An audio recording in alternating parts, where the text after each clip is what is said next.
उच्च शिक्षा का क्या अभिप्राय है? प्रश्न हमारा यह है। माध्यमिक शिक्षा के बाद उच्च शिक्षा की बारी आती है। माध्यमिक शिक्षा जैसे ही पूर्ण होती है तो उच्च शिक्षा की शुरू होती है। उच्च शिक्षा की शुरुआत होती है। उच्च शिक्षा का अभिप्राय है कि वैसी शिक्षा जो हमें हर बिंदु पर यानी प्रत्येक बिंदु पर गहराई से सोचने और सोचने की योग्य बनावे, साथ ही साथ हमें अपनी नवीन विचारों के सृजन के लायक बनावे, यानी हम नया विचार ला सके। उच्च शिक्षा में यह करता है कि किसी विषय पर हम गहराई से सोचें और उसमें हम अपनी नवीन विचार को जो है ना शामिल कर सके, यानी अपना विचार कुछ उस पर रख सके। यह हमें उच्च शिक्षा प्रदान करता है। देखिए, उच्च शिक्षा जैसे हम लोग आप में एक बहुत बड़ी प्रतिभा का विकास करता है। प्रतिभा समझ में आ रही है ना? तो एक प्रतिभा का विकास करता है, यानी उच्च शिक्षा जो है ना व्यक्ति को प्रतिभावान बनाती है, गुणवान बनाती है। ठीक है। तो उच्च शिक्षा का अभिप्राय हमारी वैसी शिक्षा से है जो हमें जो है ना प्रतिभा को भरे और हमें जो है ना हर बिंदु को गहराई से समझने की योग्य बनावे, उस पर नवीन विचार उत्पन्न करने की योग्य बनावे। यह हमारा उच्च शिक्षा यह काम करता है। साथ ही साथ उच्च शिक्षा हमारा स्किल डेवलपमेंट यानी एक बृहद पैमाने पर स्किल डेवलपमेंट का काम करता है। उच्च शिक्षा हमें प्रशिक्षित करता है। उच्च शिक्षा में तकनीकी शिक्षा शामिल है। उच्च शिक्षा हमें जो है ना विषय की विशेषज्ञता प्राप्त करता है, यानी किसी विषय से स्पेशलिस्ट जो होता है ना, यानी विषय विशेषज्ञ जो होता है ना वो बनाता है उच्च शिक्षा हमें। यानी उच्च शिक्षा ग्रहण करके किसी विशेष विषय का जो है ना आप विशेषज्ञ बन पाते हैं। ठीक है ना? तो यानी उस विषय में आपकी एक गहरी सोच, गहरी समझ, गहरी नई नवीन विचारें जो है ना पैदा होती है उच्च शिक्षा से। यानी हम एक शब्द में कहें कि आपके अंदर जो है ना प्रतिभा का विकास करने का काम उच्च शिक्षा करती है। ठीक है ना? उच्च शिक्षा विश्वविद्यालय शिक्षा होती है। आप जो है ना जैसे हम लोग सिंपल समझो का है कि आप बीए करते हैं, आप एमए करते हैं। तो बीए करते हैं तो आपका जो ऑनर सब्जेक्ट होता है उसके विषय में आपकी काफी समझ होती है। आप एमए करते हैं तो उसके विषय में और ज्यादा समझ होती है। और उच्च शिक्षा में शोध की शिक्षा शामिल है, रिसर्च वे भी आप करते हैं। तो उसमें आप नवीन विचार जो है ना देते हैं, दुनिया के सामने प्रदर्शित करते हैं और उससे नई नई चीजें खोज होती है। ये सब हमारा उच्च शिक्षा करता है। उच्च शिक्षा के अंतर्गत जो है ना आपको स्किल, जैसे हम कुछ तकनीकी शिक्षा ग्रहण करते हैं, जैसे मेडिकल की शिक्षा ग्रहण करते हैं, इंजीनियरिंग की शिक्षा ग्रहण करते हैं। तो इस प्रकार से जो है आज हम कंप्यूटर के क्षेत्र में भी उच्च शिक्षा ग्रहण करते हैं। तो ये सब करके जो है ना हमारी अंदर एक स्पेशल जो है ना प्रतिभा का विकास होता है, एक विषय में जो है ना गहरी सोच बनती है और यह हमारा उच्च शिक्षा करने का काम करता है। ठीक है ना? और बड़े पैमाने पर स्किल डेवलपमेंट भी उच्च शिक्षा के अंतर्गत होता है और यह रोजगार से भी जोड़ता है। तो यह हमारा उच्च शिक्षा काफी महत्वपूर्ण हो जाता है।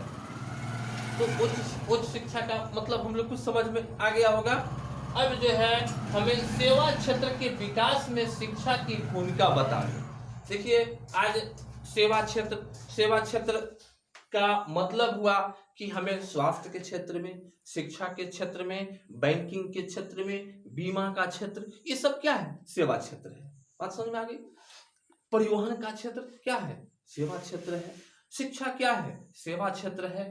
तो इस सब क्षेत्र में शिक्षा की भूमिका, सेवा क्षेत्र में शिक्षा की भूमिका। हम एक छोटा सा टॉपिक ले लेते हैं। यदि हम स्वास्थ्य सेवा को ले ले तो स्वास्थ्य सेवा में यदि शिक्षा नहीं हो तो क्या स्वास्थ्य सेवा डेवलप हो पाएगी? विकसित हो पाएगी? नहीं हो पाएगी। तो स्वास्थ्य को यदि डेवलप करना है तो उसमें से शिक्षा के लिए बहुत ज़रूरी चीज़ है। यानी कहने का मतलब हमें डॉक्टर चाहिए स्वास्थ्य सेवा को विकसित करने के लिए, हमें नर्सेज चाहिए, हमें जो है पैरामेडिकल स्टाफ चाहिए। पैरामेडिकल जो स्टाफ होते हैं, जैसे आपके मतलब नर्सिंग वाले होते हैं, कुछ टेक्नीशियन होते हैं। तो ये सब कैसे होंगे कि जब उनमें जो हम अच्छी शिक्षा देंगे तब।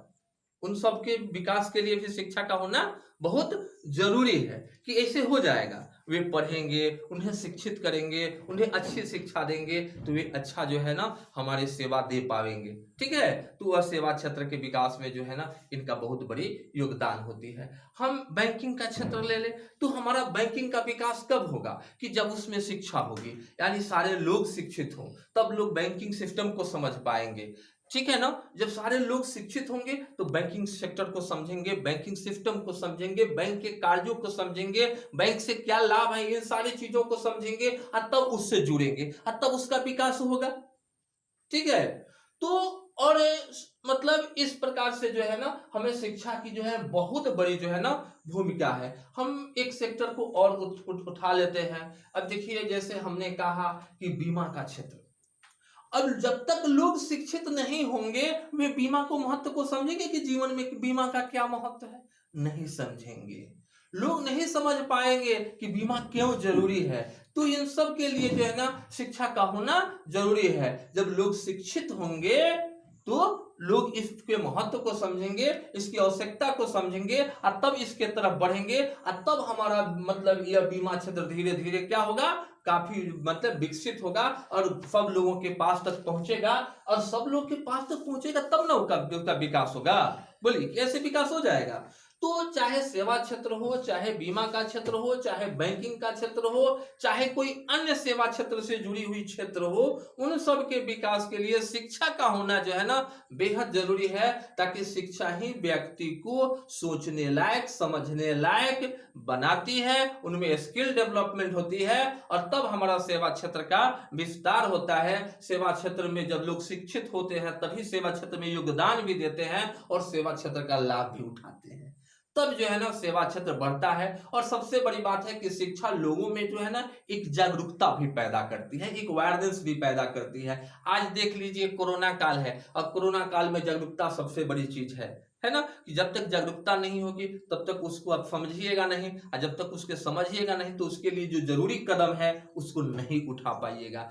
तो हम देखते हैं कि हर क्षेत्र में, हर क्षेत्र की यदि विकास चाहते हैं तो उसमें शिक्षा का होना बेहद जरूरी हो जाता है। ठीक है, तो इस प्रकार से जो है ना अब मुझे भरोसा है कि आपको यह बात जरूर समझ में आई होगी कि शिक्षा जो है ना सेवा क्षेत्र में क्या कर सकती है। सेवा शिक्षा जो है आप में स्किल डेवलपमेंट करती है, आप में सोच। तो सेवा क्षेत्र का हर स्तर से मतलब क्या होता है, विस्तार होता है, उसका विकास होता है। यानी सेवा क्षेत्र में आप योगदान भी देते हैं, सब शिक्षित है तो उसके लायक है तो, और सेवा क्षेत्र का आप लाभ भी उठा पाते हैं। ठीक है, तो ये है सेवा क्षेत्र में शिक्षा की भूमिका। और हम मानते हैं कि आप बहुत कुछ समझे होंगे और कुछ अपनी तरफ से बहुत सा कुछ जोड़ करके इनको जो है ना एक अच्छा मतलब सजा करके इसका उत्तर लिख पाएंगे। तो ये है हमारा इन 4 प्रश्नों का उत्तर।